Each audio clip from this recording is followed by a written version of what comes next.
Welcome back to the kitchen, guys and girls. This is your boy, the Mad Chef, and this video today is honestly a testament to my recovery. As a lot of you already know, I had surgery back in January. The last video I actually recorded was the Better Than the Box Hungry Man version, and that was recorded back in January. Guys, it is April 5th at the time of this recording. So guys, I really haven't been able to do anything like this in the kitchen since my operation, and I do want to apologize for the inconvenience and the lack of content. I did have it prepared, but I just pretty much underestimated how much the operation was going to take out of me. Although this video will be released later on this year, I do feel like it's only appropriate and professional to apologize in person. So with that being out of the way, let's go ahead and get started on tonight's menu item, and we are making calzones. That's right, baby. Stuffed calzones loaded all the way to the top. Now, I know you guys are probably noticing I don't have any dough ingredients laid out right now, and that's because we are using the exact same dough recipe and measurements for the cut dough as we used 2 videos ago in the Joshua Weissman recipe pizzas. So guys, if you have not watched that video, I have a card floating around and a link in the description. You're gonna need to watch that video first before you come to this one, so that way you guys know how to make this incredible pizza dough and how to cut it and roll it appropriately. That being said, we need to do some things first before we can even start assembling our calzones. So you might be wondering, what are they? Well, anytime you get a calzone, they're served with a side of marinara sauce. And today we're going to be leveling up our calzone game by putting a very flavorful herbed garlic butter sauce on top. So without further ado, let's get cooking. And if you guys have been following me on my pizza journey here on the channel, then you guys will know one thing, that I don't typically cook my pizza sauces, but we are tonight. 1, to curb the acidity of those tomatoes, and 2, my wife does have some stomach issues, and the acidity sometimes affects that. So this is friendly to other folks that might have stomach issues, and honestly, this tastes incredible. So I'm going to show you the new way of making a pizza sauce. So what we're going to do, first things first, is get some olive oil in our skillet and let it heat up. All right, now that our olive oil is nice and hot and shimmering, we're going to add to it 1 tablespoon of minced garlic and an additional, optional, half a teaspoon of red chili flakes. And we're going to let this cook off on a medium-high heat for about maybe a minute, no longer than a minute and a half. Again, you don't really want to cook garlic too much because then it'll become bitter and acrid and lose its flavor. So we're going to let this do its thing for about a minute, minute and a half. All right, now that we got a little bit of color going on our garlic and pepper, we're going to add in 1 whole can, 28-ounce can of San Marzano tomatoes that I have crushed by hand. And guys, always crush your tomatoes by hand.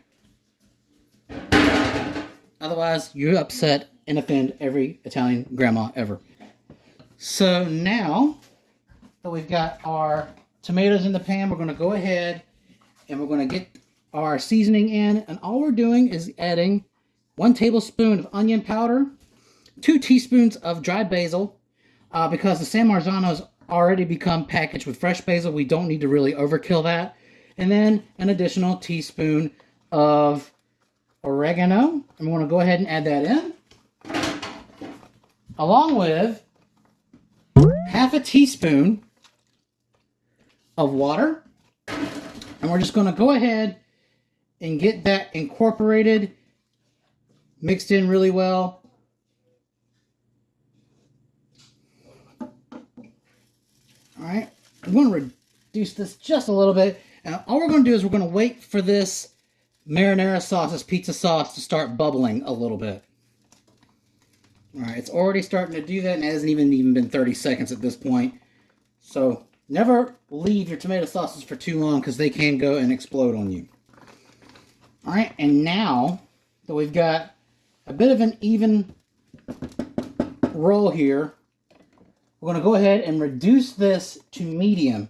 And much like the marinara sauce that I made for lasagna a while ago, you're going to let this simmer for 25 minutes. And in the last 5 minutes, we're just going to season it up with some salt and pepper. Remember to stir every 5 minutes.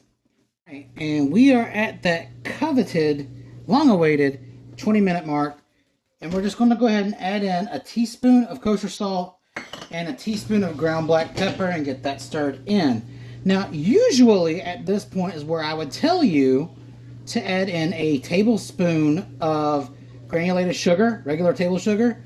And if you watch my last pizza recipe, I also did that at the very end as well. I'm telling you guys, by cooking out these San Marzano tomatoes, you're not going to need that additional sugar. So that being said, we're going to let this simmer for another 5 minutes, give it its last stir, and put it off the heat. And guys, I tested this marinara recipe out last week or earlier in the week on a dish, and this turned out to be the very best pizza sauce I have ever made. And if you're wondering, yes, you will be seeing that exact same dish featured later on this channel. And guys, when I tell you this, I mean it. Forget about any other pizza marinara sauce I have ever made on this channel. This is the one. Once you try it this way, you're not going to try any other way when you make it yourself. Guaranteed. This is going to be the best pizza sauce of your life. Alright? So we're going to give it 5 minutes, and then we're going to move on to our garlic butter. Alright, and let's move on to our garlic butter. So to a pan on medium heat like this, we're going to drop in 1 stick of unsalted butter. We're just going to let that melt down real nice and slow.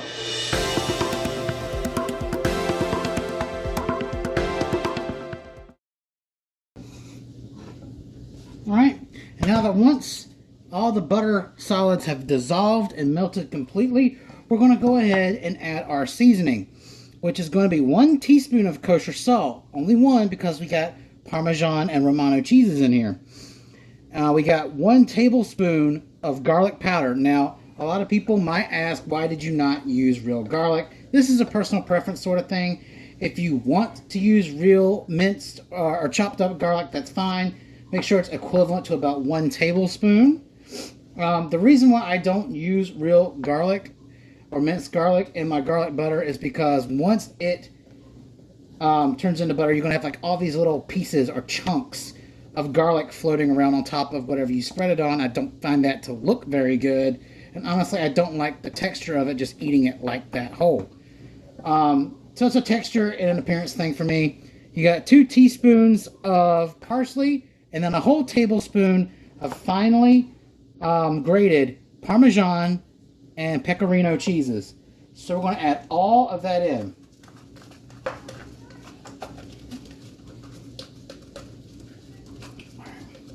The reason why you don't want to use like regular shredded Parmesan or Pecorino is because it's a visual thing. You can if you want to, but then you have those like whiskers of hard Pecorino. It just doesn't look as good whenever you're putting it on top of something.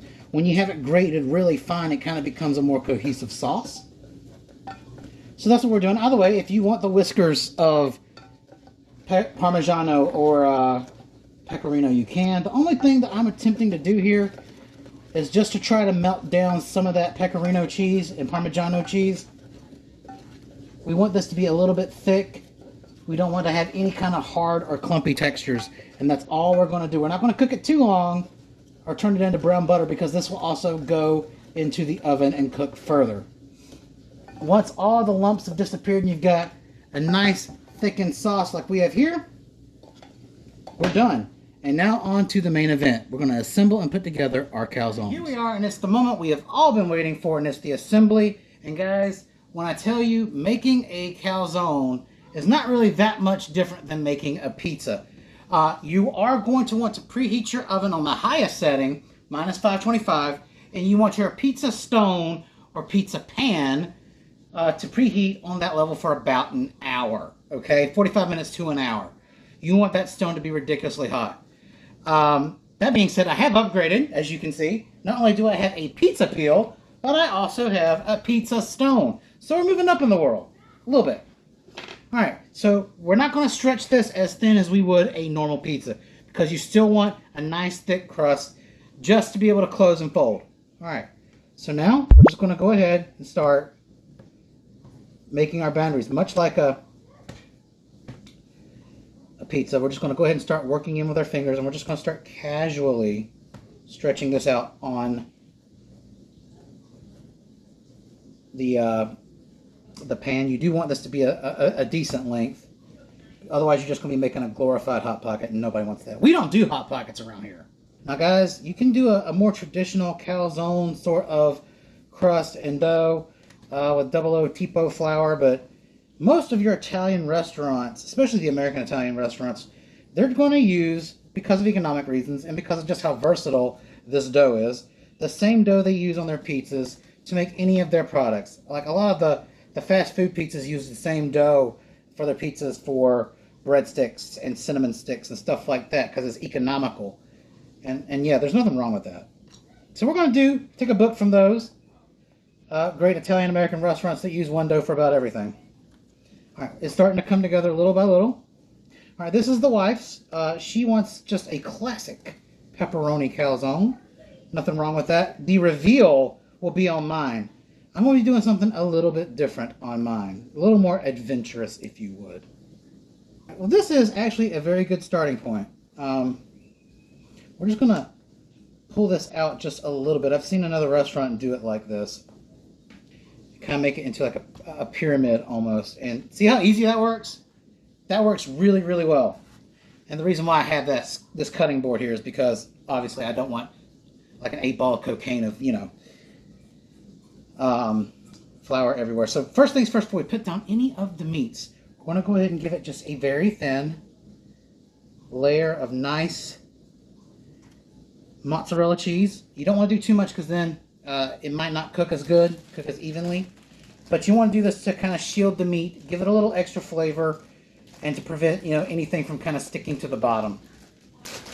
Now we're going to go with some nice fresh sandwich pepperonis. This is what you can only get stuff like this out of the deli. This is the Prima Della brand. To me, this is the top of the top. Use whatever you like the best. And this fits 4 nice pepperonis. Okay. And now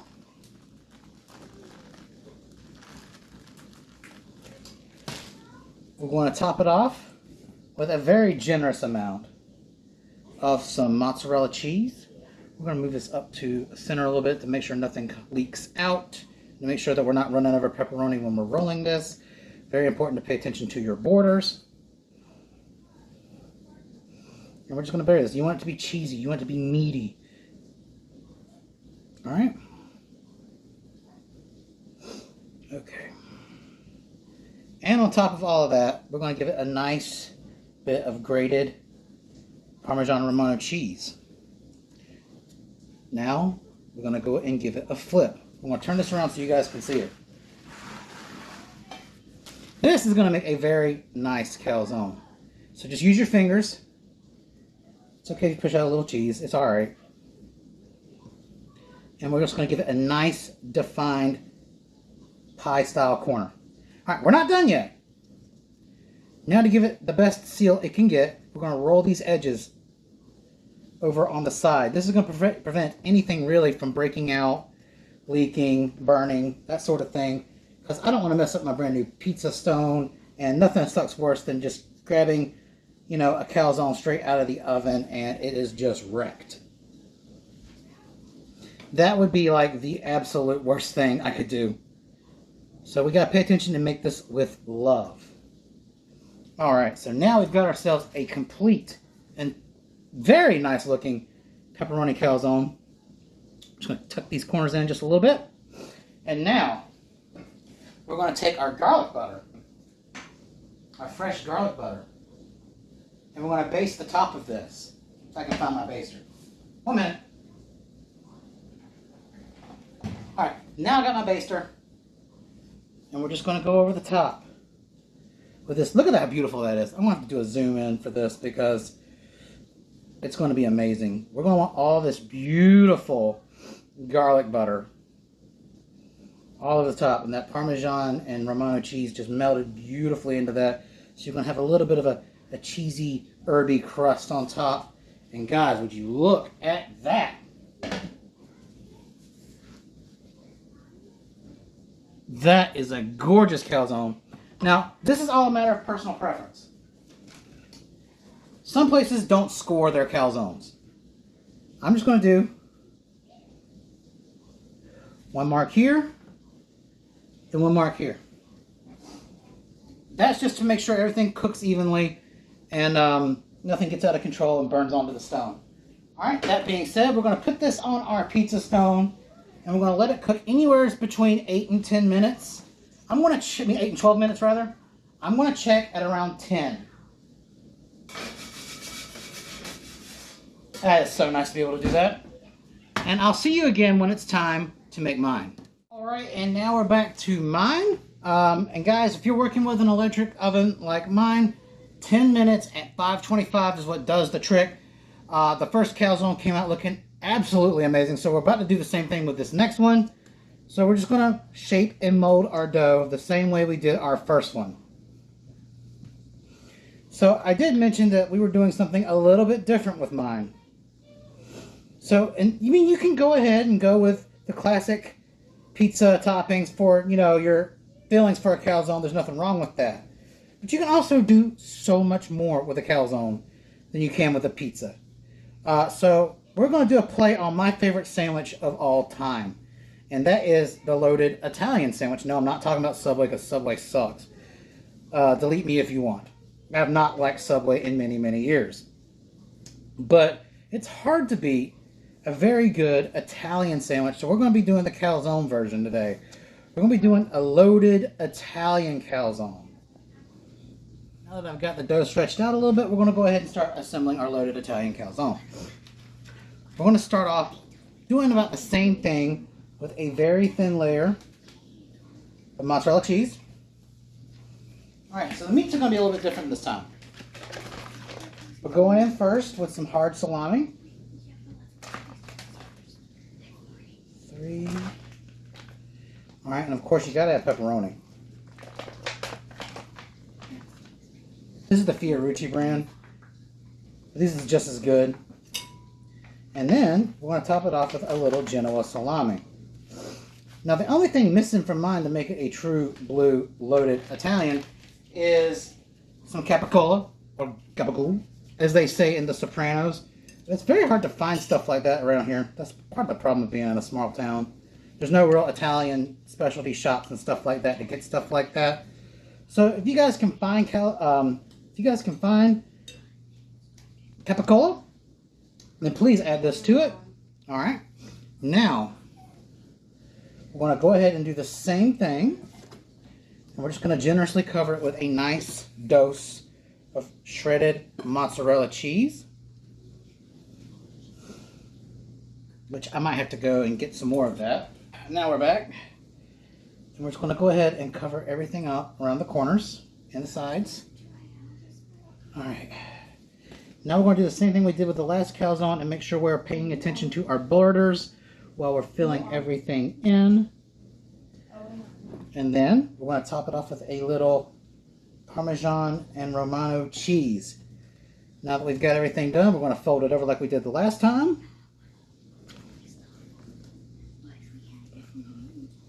Now, this one does not want to cooperate with me like the last one does. But we're doing the exact same thing. We're going to press our corners in and then roll it to make sure nothing happens.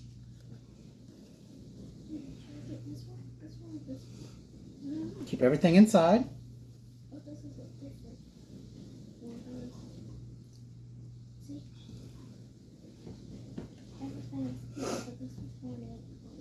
It's okay if you get a little cheese on the outside. A cheesy crust is never a bad thing. And now that we've got a very nice looking calzone, this thing is heavy so I can't really move it like the other one. Make sure everything is sealed, no holes. And now I want to top it off with our beautiful herb garlic butter.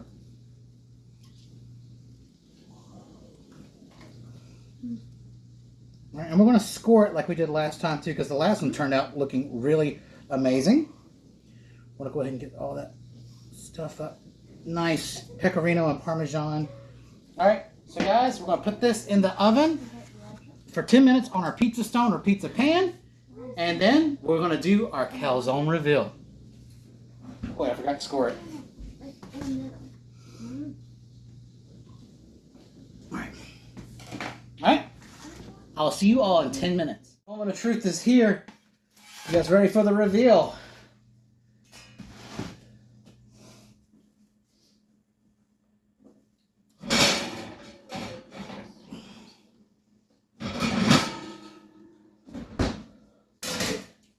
And would you look at that? I think I just gave you guys one less reason to spend your money at the Italian restaurant. And if you guys are curious if the crust is still crisp, take a listen to this. Alright, so now's the time we've been waiting for. It's time to try it. Alright, this is the moment we've all been waiting for. Let's get this sucker across section. Going straight down the middle.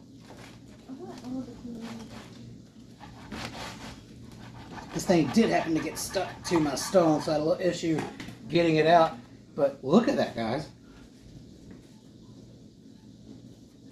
Let's take a taste, see what it tastes like.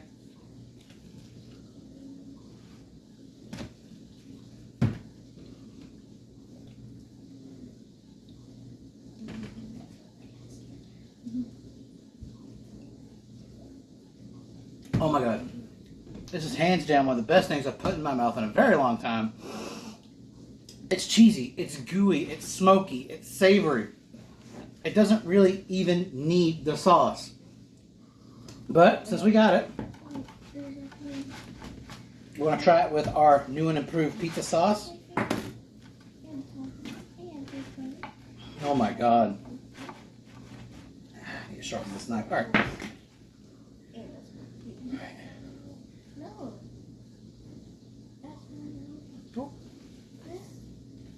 Mm. Oh my God.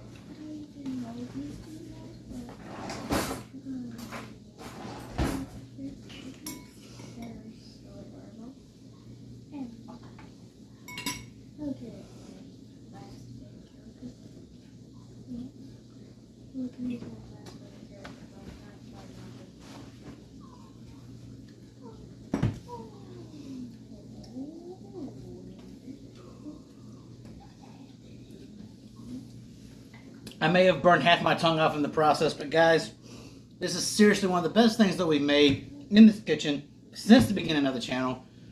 Guys, you don't have to go and spend money at the Italian restaurant to get great food. You can make it at home with normal equipment, like an everyday person, with great ingredients from your local supermarket. And again, guys, I want to also thank everybody that's reached out to me since my operation and checked on me, and I'm glad you guys are still here. I didn't think you would be. Not saying that's a bad thing, but you can't wait on someone forever. And the fact that you guys waited on me means more than you could possibly know. I'm glad to be back in the kitchen and cooking for all of you guys. Until next time, this is your boy Mark, the Mad Chef, and I'm out of here. Try these calzones. They'll change your life.